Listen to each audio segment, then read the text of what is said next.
The story opens with a jarring physical assault that shatters the atmosphere of the high-stakes summit. Keep your head down when you're in the presence of a real dynasty, Anne Harrington sneers, her voice cutting through the soft orchestral music. Before the boy can even blink, her hand lashes out. The slap echoes like a gunshot across the $10,000 a plate dinner service. Ife's head snaps to the side, a red mark blooming on his cheek, but he remains eerily still. Anne's parents, Richard and Patricia, don't move to stop her. Instead, they erupt into laughter.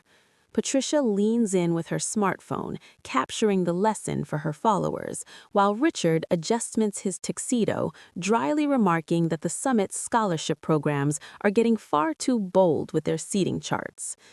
This is a story about the dangerous intersection of entitlement, racism, and the hidden masters of global wealth.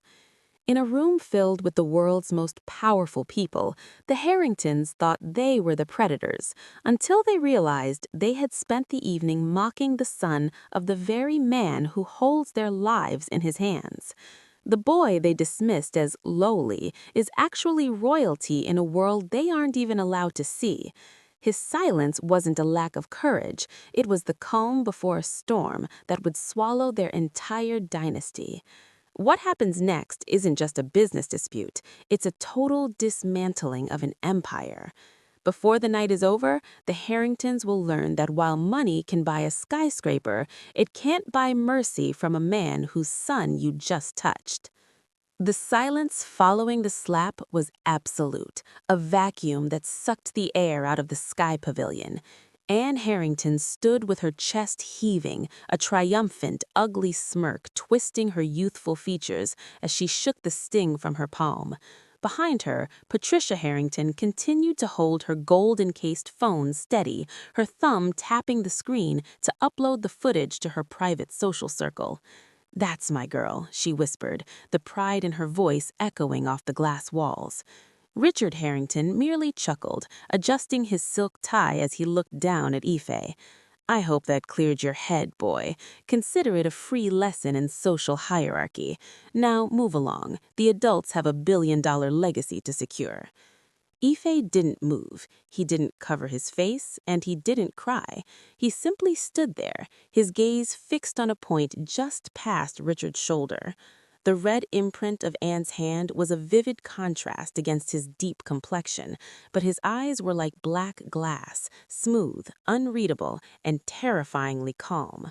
He looked less like a victim and more like a predator waiting for the wind to change. The wind changed the moment a shadow detached itself from the dim perimeter of the room. It wasn't a sudden entrance, it was an arrival. Min Kang walked forward with a gait that suggested he owned not just the floor beneath his feet, but the air everyone else was breathing. He was dressed in a suit of charcoal wool, so fine it seemed to absorb the light around it. His presence was a physical weight, a cold front that swept through the gala and turned the Harringtons' laughter into a brittle, dying sound. Richard Harrington straightened his posture, his professional mask sliding back into place, though a flicker of unease crossed his eyes. "Mr. Kang, we were just handling a small domestic matter, a misunderstanding with one of the scholarship staff. Please don't let it distract you. The signing cable is ready. The future of Harrington Real Estate and Kang Global starts tonight." Min Kang didn't look at Richard. He didn't look at the $10,000 flower arrangements or the waiting cameras of the press corps. He stopped beside Ife. He reached out a hand that ordered the rise and fall of entire cities, and gently brushed the hair back from Ife's forehead, examining the welt on his cheek.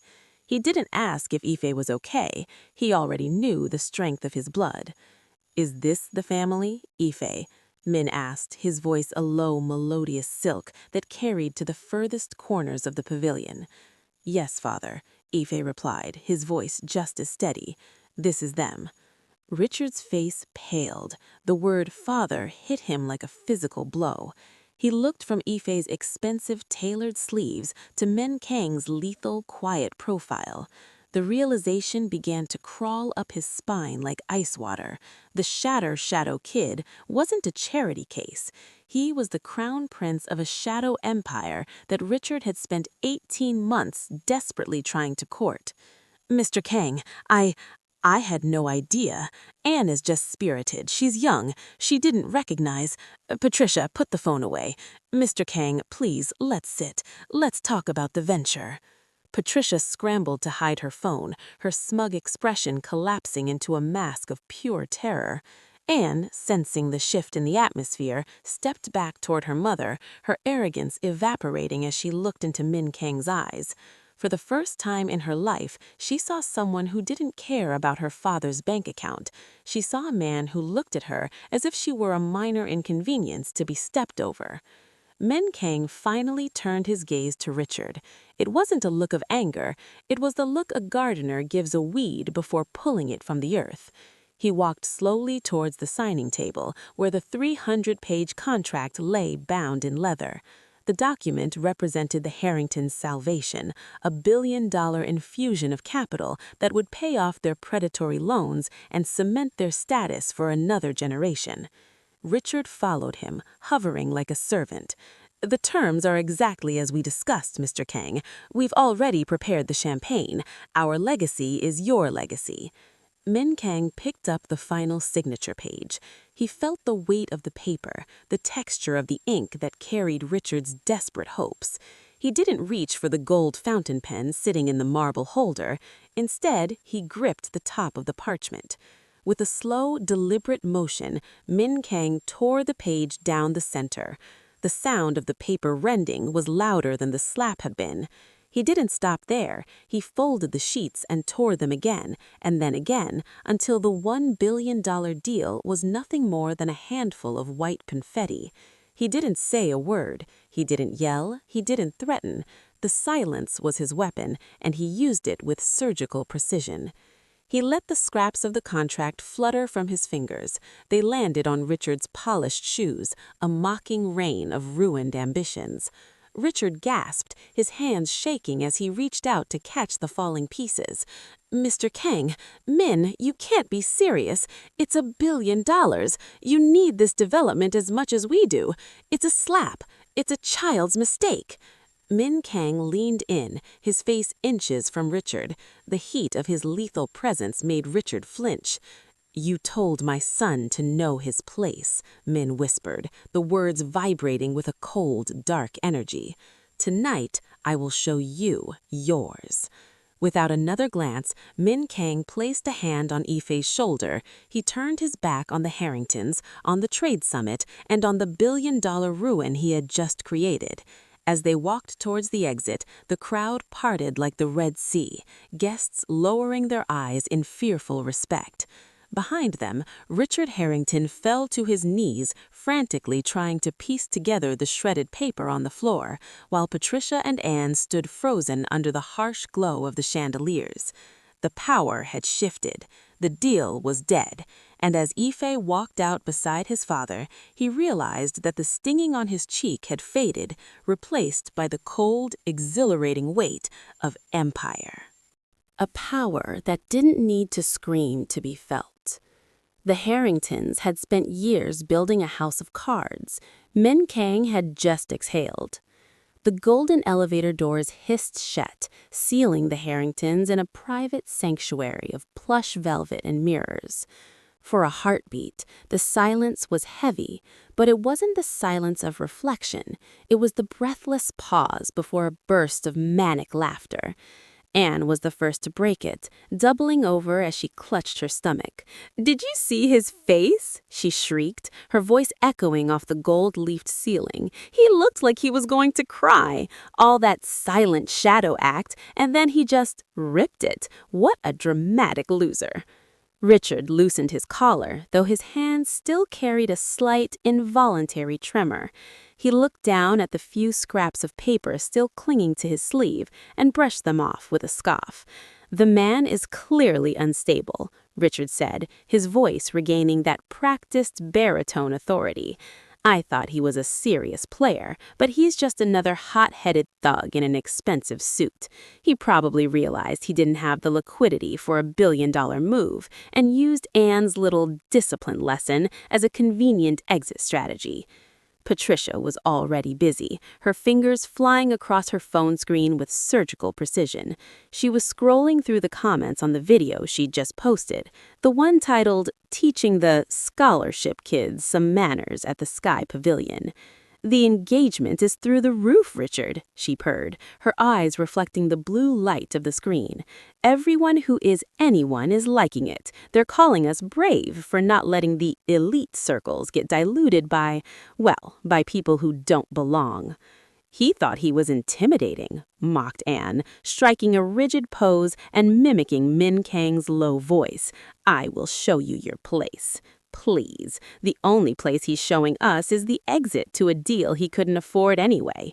"Dad, you should call the board. Tell them the Kang Group defaulted. We'll find a real investor, someone with a pedigree."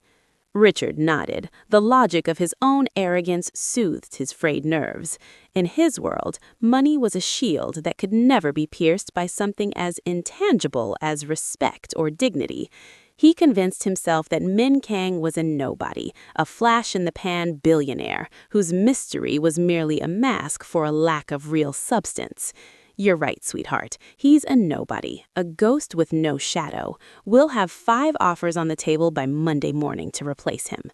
They reached their penthouse, a glass palace perched atop the city like a crown. As they stepped onto the heated marble floors, the celebration shifted into high gear.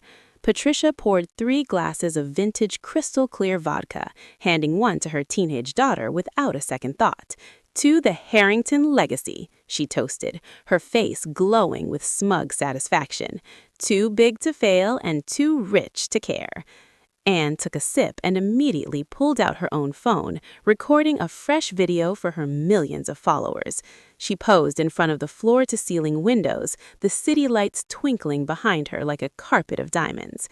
"Just had to cancel a billion-dollar deal because the help got a little too loud. If you don't have the zeros in your bank account, don't try to sit at the table with the Harringtons.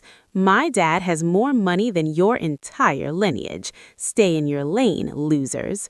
She tagged the post with #KnowYourPlace and #HarringtonPower, laughing as the likes began to roll in by the thousands.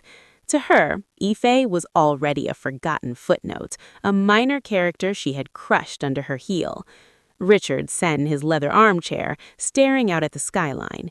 He felt a surge of intoxicating pride. He had raised a daughter who wasn't afraid to assert her dominance, and he had a wife who knew how to manage the family's image. They were the architects of their own reality. "I'll have the legal team draft a defamation suit by morning," Richard mused, swirling his drink. "If that man tries to speak a word about tonight, we'll bury him in paperwork until his grandchildren are old." "He won't speak," Patricia said, joining him by the window. "People like that always retreat back into the dark when they realize they can't swim with the sharks. They think a scowl and a torn paper mean nothing. They don't realize that in this city, we own the water." The trio stood there, silhouetted against the glass, basking in the glow of their perceived invincibility. They exchanged stories of other nobodies they had crushed over the years, their laughter growing louder and more cruel with each glass poured. They were so busy congratulating themselves on their victory over the boy in the midnight black suit that they didn't notice the strange silence of their phones. Usually, at this hour, Richard's phone was a hive of activity, market alerts, late-night pings from London and Tokyo, social confirmations. But tonight, the devices sat on the marble counter, dark and still. "Check the comments again, Anne," Patricia suggested, wanting another hit of the digital validation that fueled her. "Let's see if anyone has identified which charity that kid was from yet. I want to make sure we pull our funding from whatever program let him in." Anne picked up her phone. Her thumb slid across the screen. Her brow furrowed. "That's weird," she muttered. "The video, it's gone." "What do you mean it's gone?" Patricia asked, walking over. "Did you delete it by mistake?" No, Anne said, her voice losing a bit of its edge. The whole account is user not found. And look at Dad's. Richard reached for his phone. He tried to log into his private banking app to check the evening's closing trades. The screen flashed a stark, cold crimson. Access denied. Contact institution. Probably a glitch, Richard snapped, though a tiny seed of the ice he'd felt in the pavilion began to thaw in his chest. Rich, Patricia whispered, her voice trembling as she looked at the television. She hadn't even turned it on, but the smart screen had flickered to life on its own. It wasn't showing the news or a movie. It was showing a live feed of their own security camera, an angle they didn't even know existed. At the bottom of the screen, a single line of text began to scroll in a continuous, haunting loop. The debt is due. The lights are going out.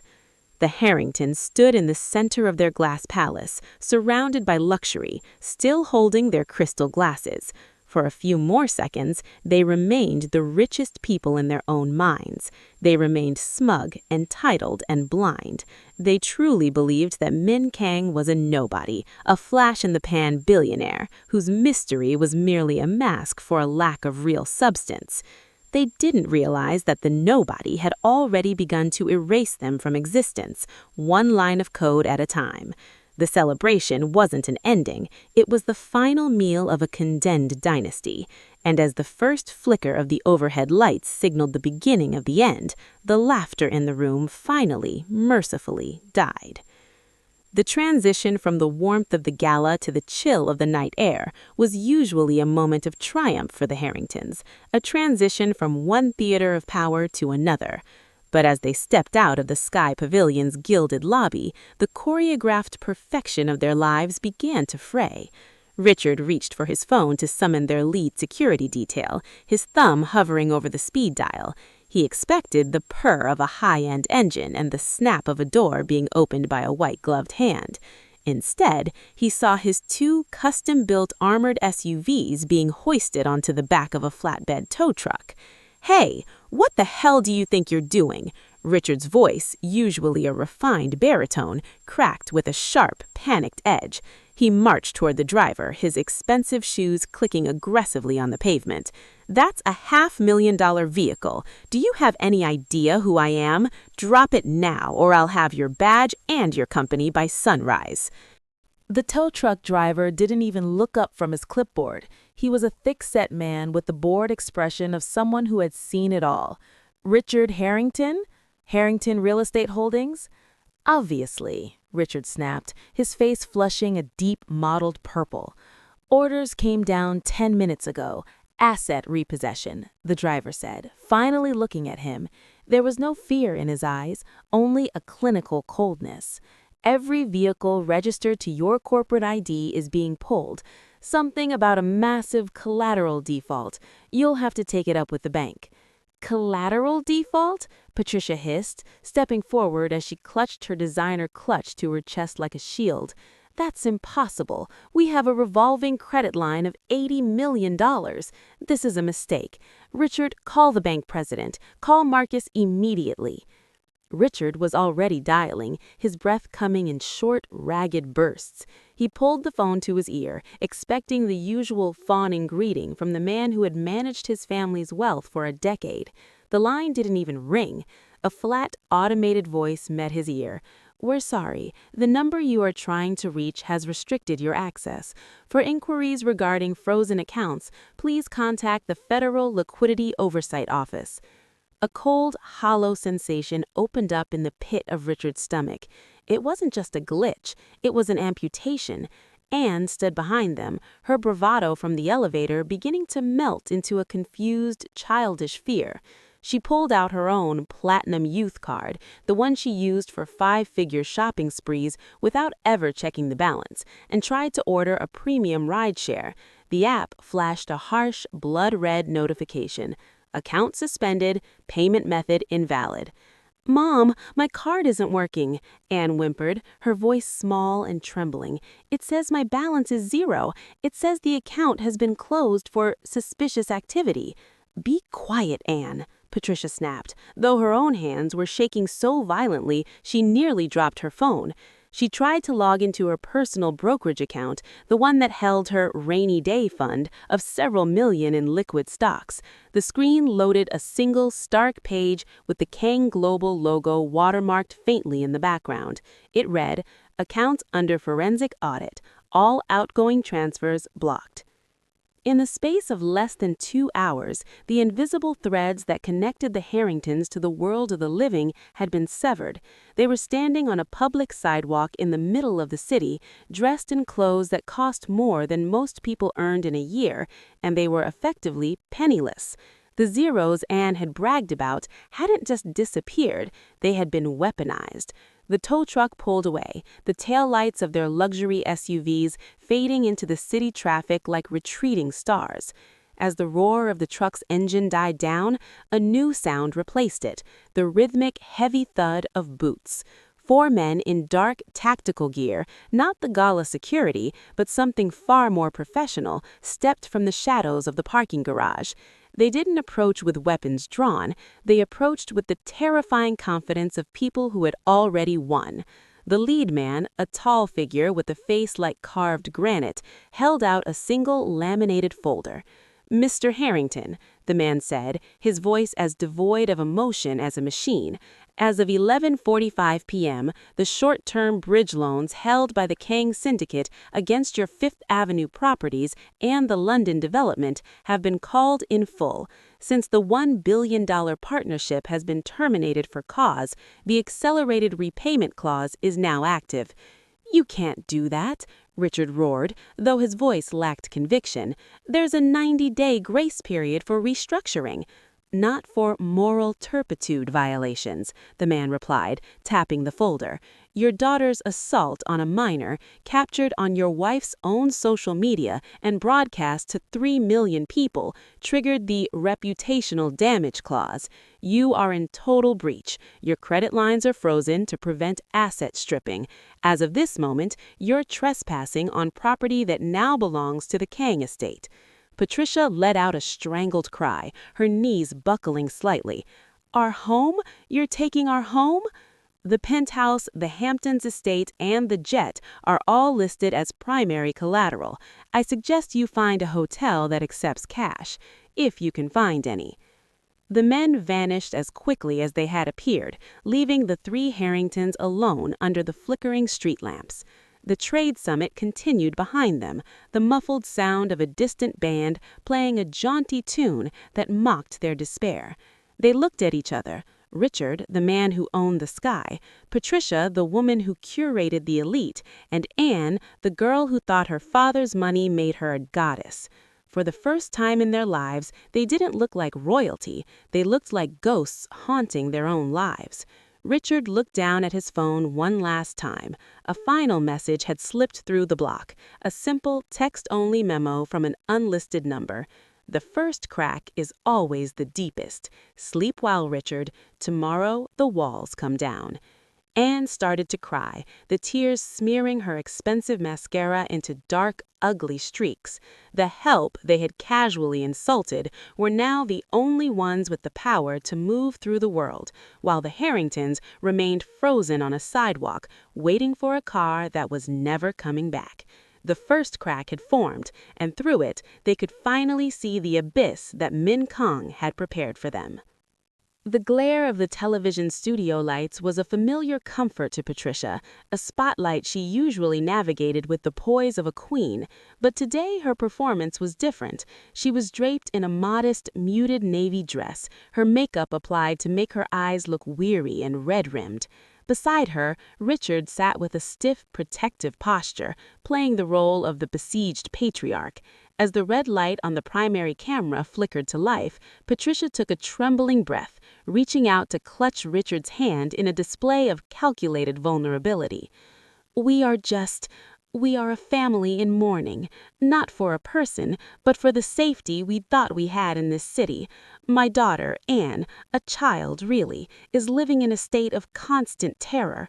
She was accosted at a private event by a young man whose family ties are frankly terrifying." The news anchor, a man whose career had been bolstered by Harrington press releases in the past, leaned in with a look of practiced concern. "You're referring to the son of Min Kong, the enigmatic head of Kang Global. There are rumors, Patricia, of deeper, more shadowy connections there." "Rumors are an understatement," Patricia said, her voice growing stronger with feigned indignation. "Our daughter was verbally and physically intimidated. When she tried to stand up for herself, this youth used his father's reputation like a weapon. They didn't just walk away from a business deal. They launched a coordinated paramilitary-style strike on our lives.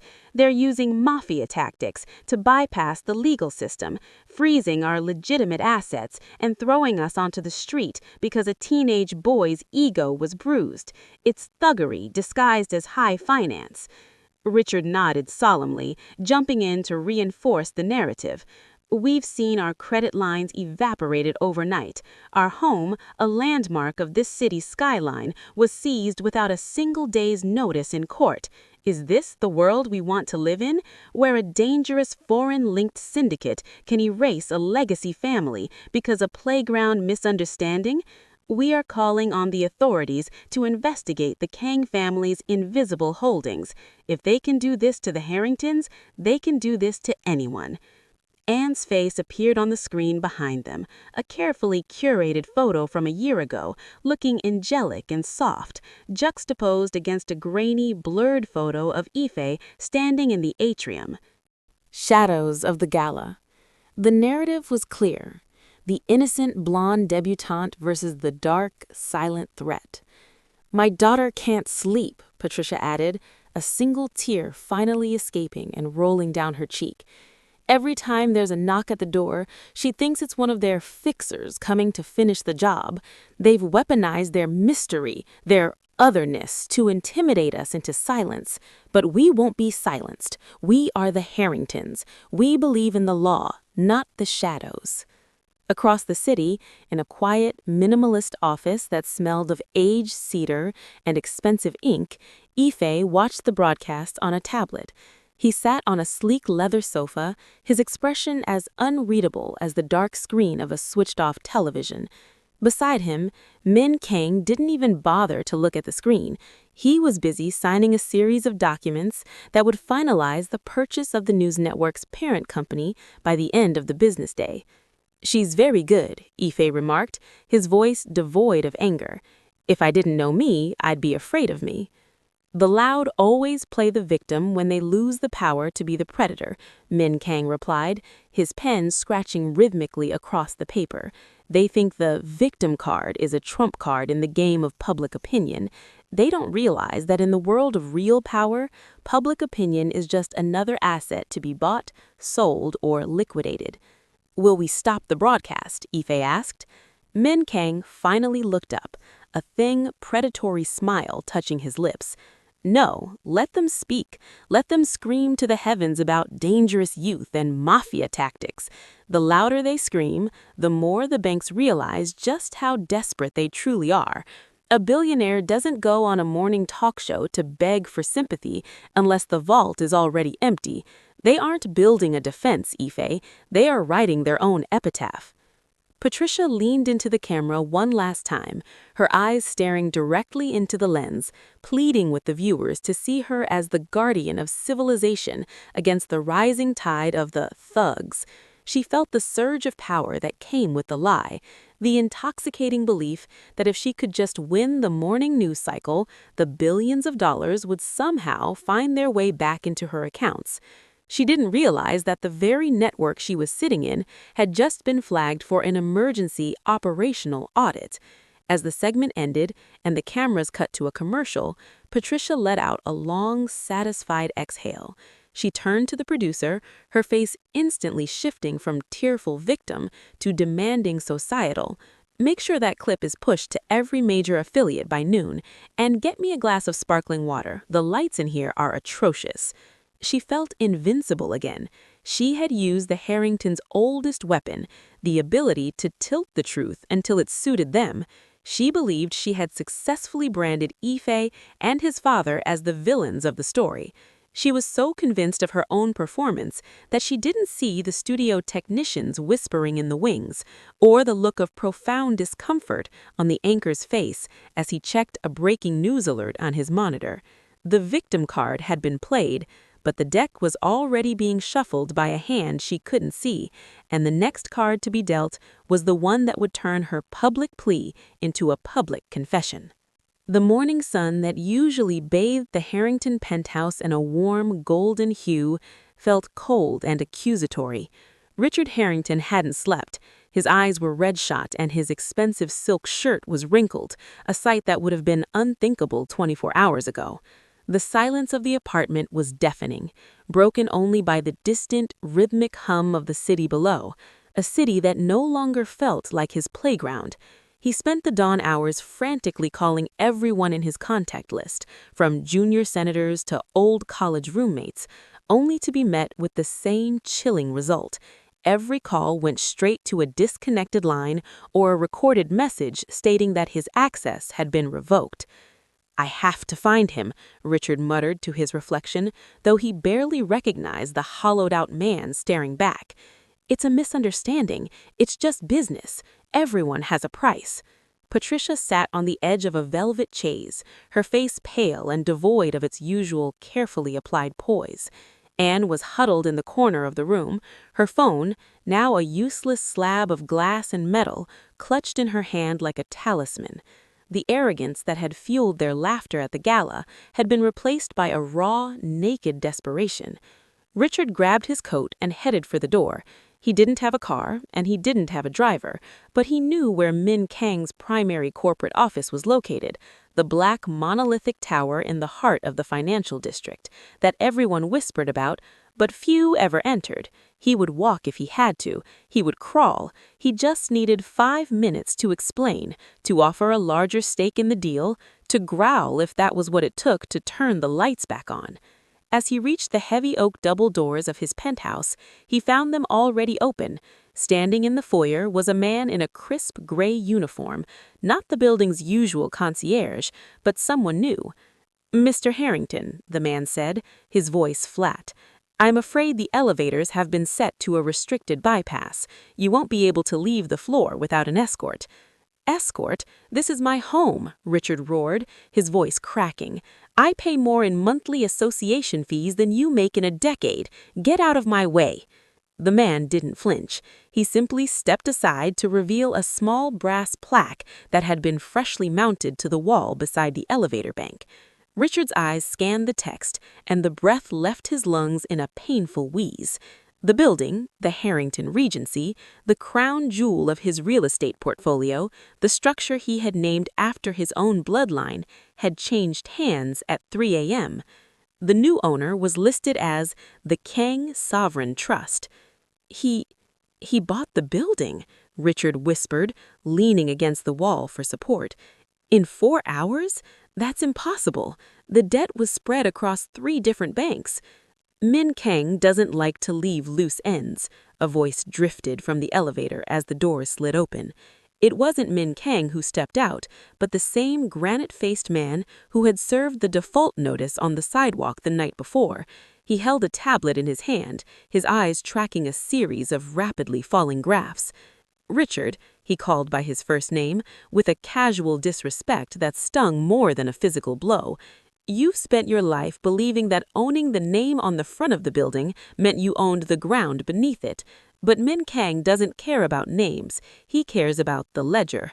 "I want to see him," Richard pleaded, his bravado completely gone. "I need to apologize. Anne, she's just a child. She didn't know. We'll do anything. Take the London development. Take the Hamptons. Just leave us this. Leave us our dignity." The man looked up from the tablet, a flicker of something resembling pity, or perhaps just boredom crossing his face. "You lost your dignity the moment you let your daughter use her hand to speak for your family. As for the buildings, you seem to be under a misconception. You're not offering them. They've already been seized. We're not here to negotiate, Richard. We're here to facilitate the transition." "To what?" Patricia cried out from the living room, joining her husband in the foyer. The man gestured to the uniform-clad staff entering the apartment behind him. They weren't carrying weapons. They were carrying industrial-size moving crates and professional-grade scanners. To a world where the Harrington name is a footnote, Mr. Kang owns your debt, which means he owns you. Means he owns your equity, which means he owns the air in this room. You are currently guests in his home, and he is a very private landlord. Richard looked around his foyer at the priceless art and the Italian marble, and realized with a sickening jolt that he was looking at a museum of his own failure. He had spent his life building a fortress of wealth, believing it was impenetrable, only to find that he had built it on land owned by a ghost. "Where is he?" Richard asked, his voice a broken rasp. "If he owns everything, he must be close. Tell him I'm here. Tell him I'm waiting." "He knows where you are, Richard," the man said, turning back to the elevator. "He's been watching you for 27 floors, but ghosts don't take meetings with the dead. You have 1 hour to pack what you can carry. The service elevator will take you to the basement. I suggest you don't keep the new owner waiting. He has a very busy schedule, and your floor is scheduled for a complete gut renovation starting at noon." As the elevator doors closed, Richard sank to his knees on the marble floor he no longer owned. He could hear the staff beginning to systematically tag his furniture for auction. He had gone looking for the man who had ruined him, only to realize that he was already living inside the man's pocket. Min Kang hadn't just taken his money, he had taken his space in the world, leaving Richard Harrington to realize that when you fight a ghost, you've already lost before the first blow is even struck. The morning air at the elite St. Jude's Academy was crisp, but for the Harrington family, it felt like a battlefield. Richard Harrington sat in the back of a rented mid-grade sedan, a jarring downgrade that fueled his desperation as they pulled up to the school's iron gates. Beside him, Anne practiced her victim face in the vanity mirror, dabbing at her eyes to create the illusion of a girl traumatized by a mafia threat. Patricia gripped a folder of fabricated statements, her knuckles white. They had lost their cars, their credit, and their home, but they still believed in the one currency they thought was infallible, the law. "This is how we get it all back," he hissed, his voice trembling with a mixture of fear and malice. "If we frame the kid as a violent aggressor, the Kang family becomes radioactive. No bank will want to be associated with them, and the foreclosure will look like illegal retaliation. We just need the arrest on camera." As Ife walked toward the school's main entrance, his backpack slung over one shoulder with the same maddeningly calm composure he had maintained since the gala, 3 police cruisers screeched to a halt, their blue and red lights painting the white stone pillars of the academy in a frantic rhythm. A crowd of students gathered, phones raised, sensing a scandal. Anne stepped out of the sedan, letting out a rehearsed sob as she pointed a trembling finger at Ife. "That's him!" she cried, her voice carrying across the quad. "That's the boy who threatened to kill my family. He's dangerous. He told me his father would make us disappear." 2 officers stepped toward Ife, their faces stern, their hands hovering near their belts. Richard followed closely behind the police, their faces twisted into masks of smug triumph. They expected to see Ife crumble. They expected to see him pinned to the ground in handcuffs, the image that would serve as the centerpiece of their lawsuit to reclaim their empire. "Ife Kang?" the lead officer asked, stopping inches from the boy. Ife stopped, his dark eyes moving slowly from the officers to the Harringtons. He didn't flinch. He didn't raise his hands in a defensive posture. He simply stood there, a silent pillar amidst the chaos. "Yes," he said softly. "We have a report of a violent threat made against the Harrington family." Richard stepped forward, puffing out his chest. "Arrest him. We have the statements right here. My daughter is terrified to even go to class. This boy is a menace, and his father is a criminal." The lead officer looked at Richard, then back at Ife. Slowly, the officer reached into his pocket, but he didn't pull out a pair of handcuffs.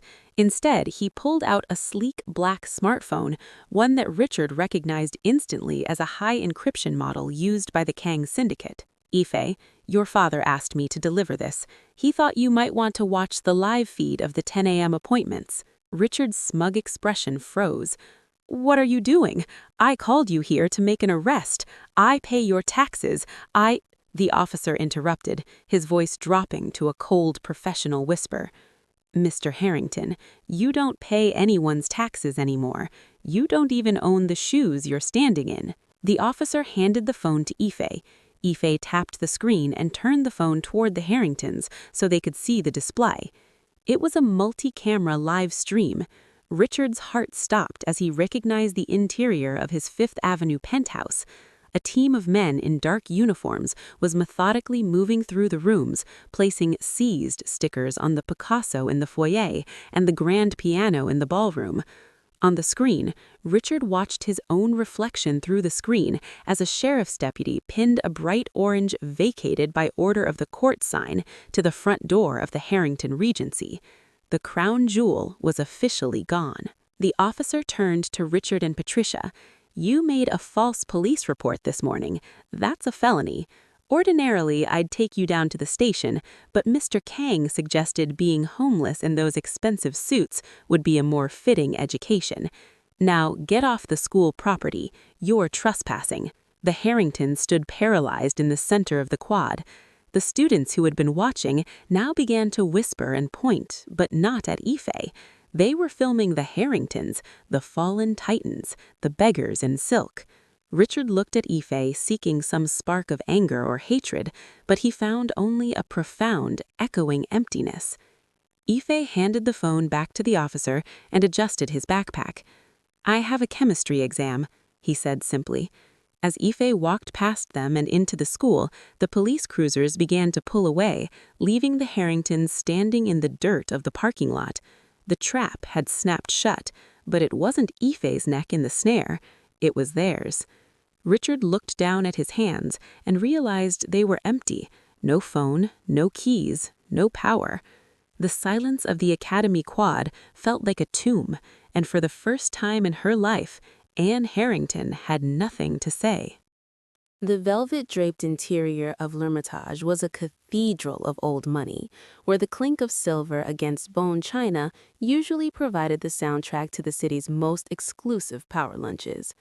Patricia Harrington had chosen the center table, a desperate attempt to show the world that the victim they had seen on the news was still very much a member of the elite.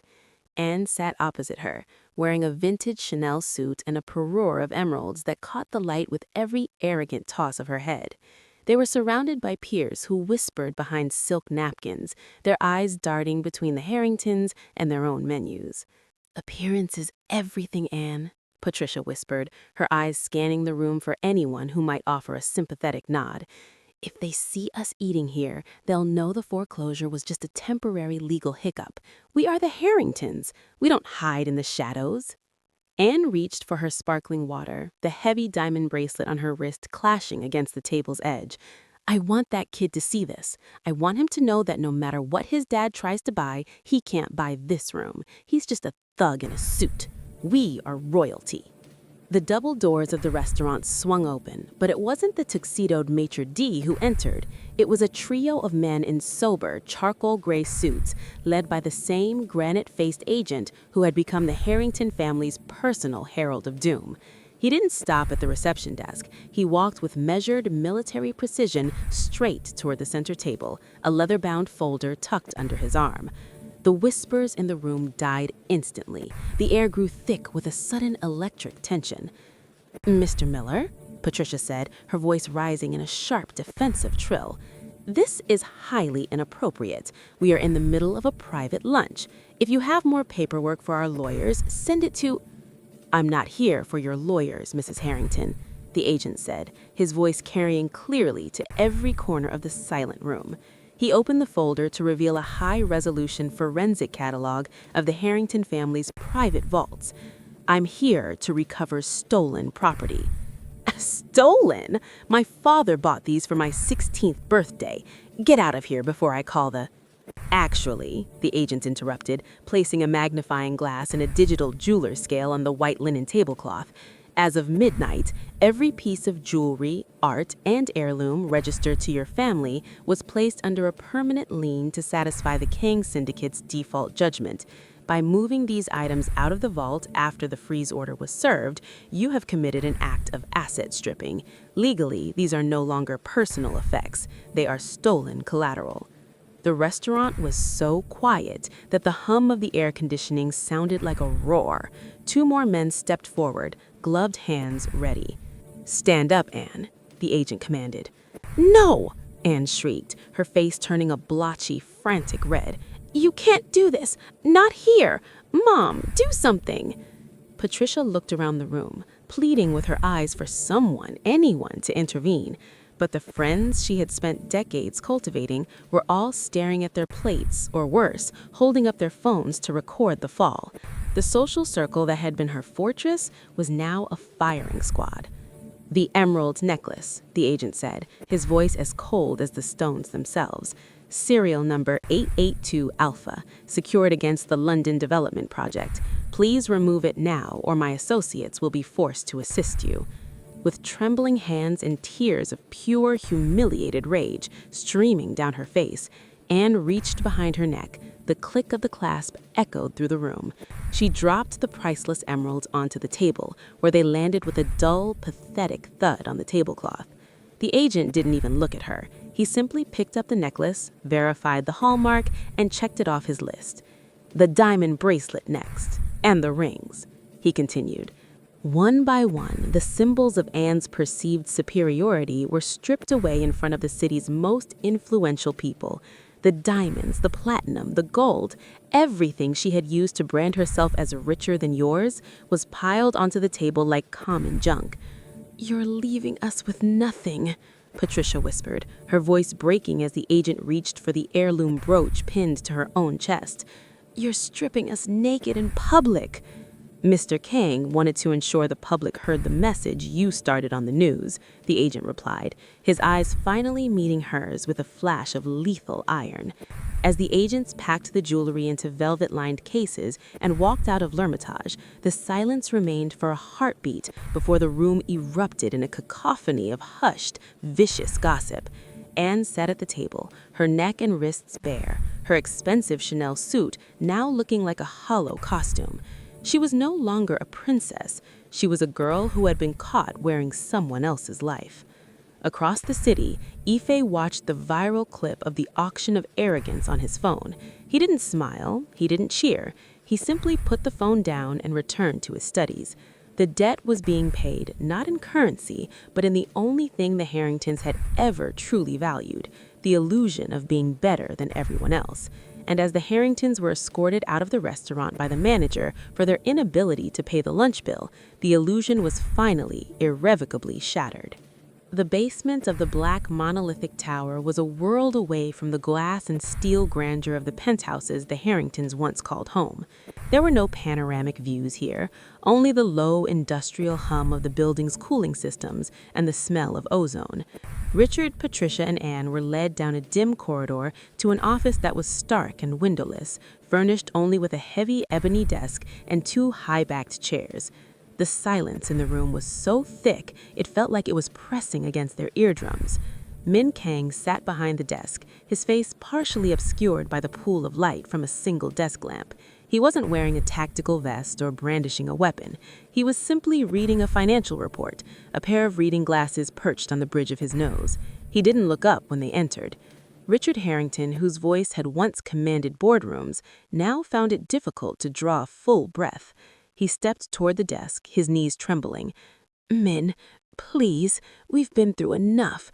You've taken the buildings, you've taken the jewelry, you've humiliated us in front of the entire city. My daughter is sleeping in a motel. My wife, she's a broken woman." Patricia let out a soft, jagged sob, clutching her empty neck where the emeralds used to sit. Anne stood behind them, her face pale and sunken, the arrogance that had once defined her having been replaced by a hollow, wide-eyed terror. "We came here to beg," Richard whispered, his pride finally disintegrating into nothing. He sank to his knees on the cold concrete floor, and after a moment of hesitation, Patricia joined him. "Have mercy. Tell us what you want. We'll sign anything. We'll leave the country. Just give us back enough to live. Stop the audits. Stop the hunters." Min Kang slowly removed his glasses and placed them on the desk. He looked at the two fallen titans kneeling before him with the detached curiosity of a scientist observing a dying specimen. "You think this is about mafia tactics, don't you, Richard? You spent the last 48 hours on every news network claiming I used shadowy connections and underworld intimidation to dismantle your life. You told the world I was a thug in a suit." "I was desperate," Richard cried. I thought that was the only way someone could move that fast, to erase a billion-dollar family in a weekend. It had to be illegal." Min Kang reached into a drawer and pulled out a stack of ledger sheets, sliding them across the desk. "I didn't use a single gun, Richard. I didn't bribe a single judge. I didn't even use my shadowy connections," Min said, leaning forward into the light. "I simply used more money. You see, the Harringtons built an empire on debt and the illusion of invincibility. You borrowed from Peter to pay Paul, and you assumed Paul would always be a friend. But in this world, there are no friends, only creditors." Min tapped a finger on the ledger. "I spent the last 18 months buying up your debt. Every bridge loan, every mortgage-backed security, every revolving credit line your family touched. By the time we sat down at that gala, I didn't just want to be your partner. I was already your landlord, your banker, and your insurer. You were already living in a house I owned. You just hadn't seen the deed yet." The realization hit Richard like a physical weight. It wasn't a violent coup, it was a mathematical one. "When your daughter slapped my son," Min said, his eyes turning to ice, "she didn't just insult a boy, she gave me the legal, moral turpitude trigger I needed to accelerate every single one of those debts at once. I didn't steal your jewelry, Patricia. I called in the collateral. I didn't seize your home. I closed a delinquent account.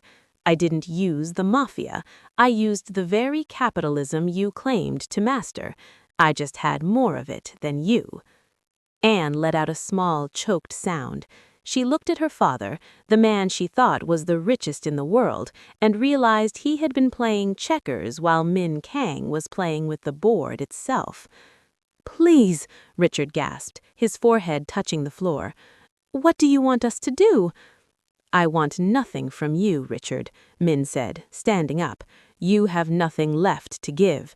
The more money I used wasn't just to destroy you, it was to erase you. By tomorrow morning, the name Harrington will be removed from every building, every charity, and every street sign in this city. You aren't being punished, you're being liquidated." Min Kang walked toward the door, stopping only to look back at the three people huddled on the floor. "You told my son his bank account had more zeros than his bloodline, but you forgot the most basic rule of math. No matter how many zeros you have, when you multiply them by someone who truly owns the light, the result is always the same: 0. He stepped out of the office, and the heavy steel door clicked shut with a finality that sounded like a tomb closing.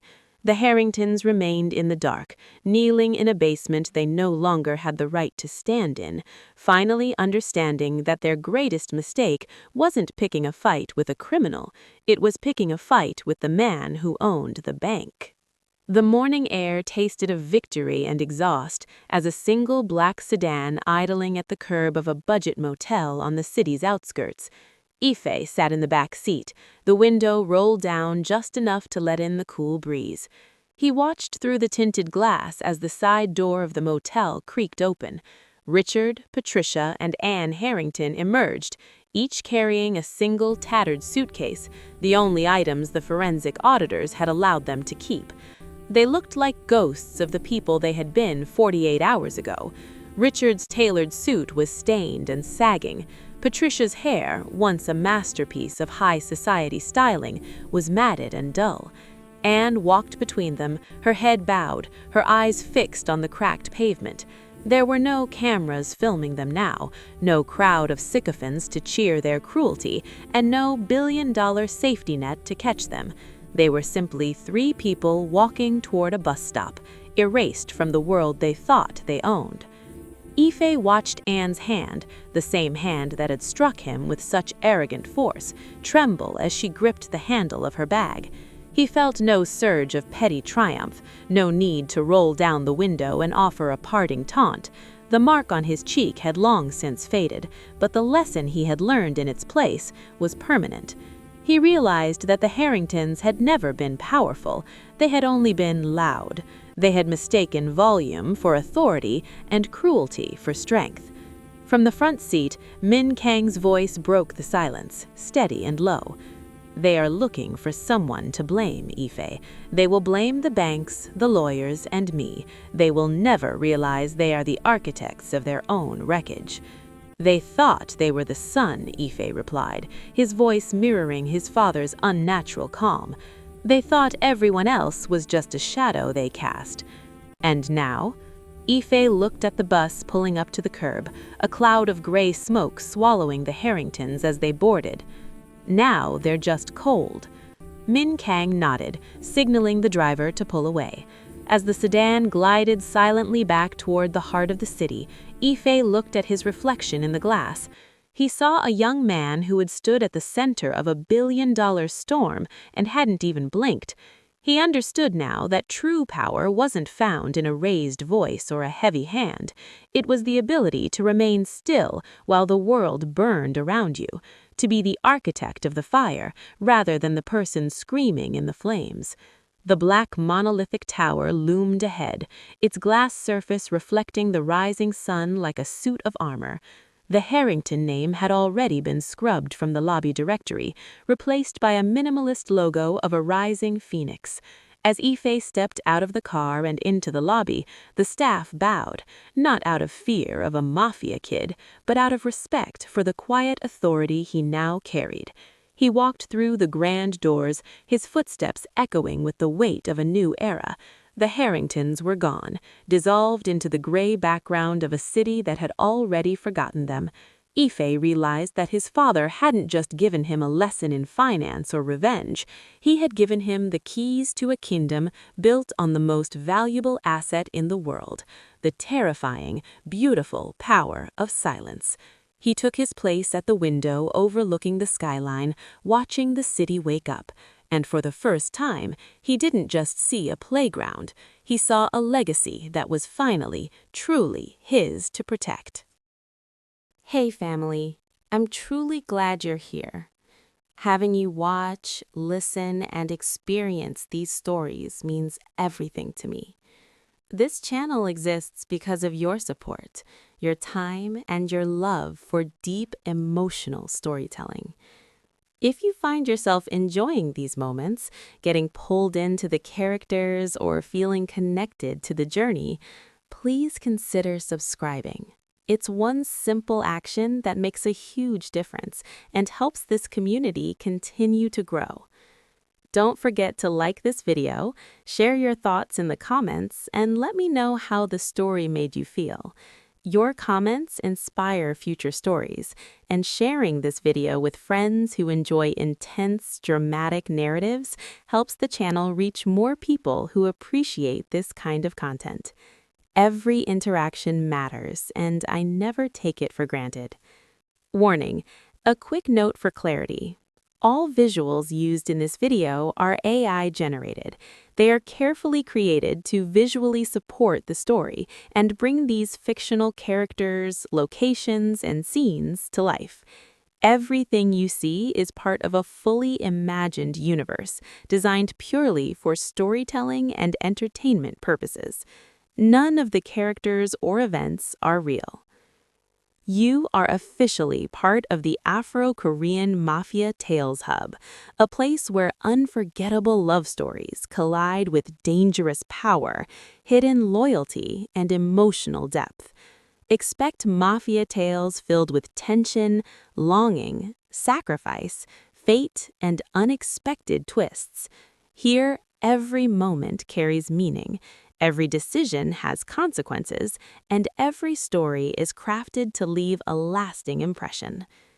Thank you for being here, for listening, and for choosing to be part of this journey.